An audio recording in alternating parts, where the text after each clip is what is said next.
Amiguitos, el doctor elefante va a curar a la serpiente. Ahí se ve una ratita. Vamos, doctor elefante, sáquela. Doctor elefante dijo que yo la saque. Espérate,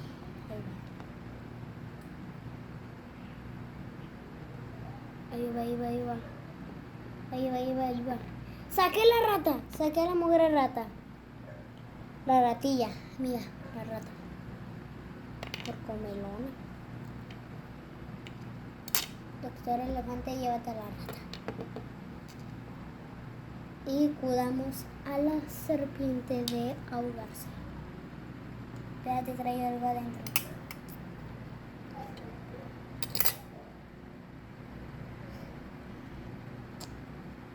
Trae un filete también.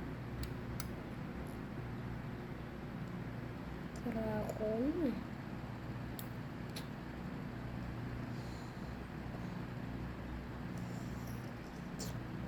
Ya. Ya hemos sacado. Ahora apúrale y cierra la boca. ¿Qué? Cúrale la boca.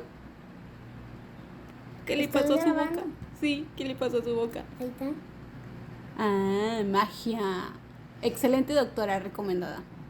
Like. Acá está la serpiente. Qué flaquita quedó. Ya no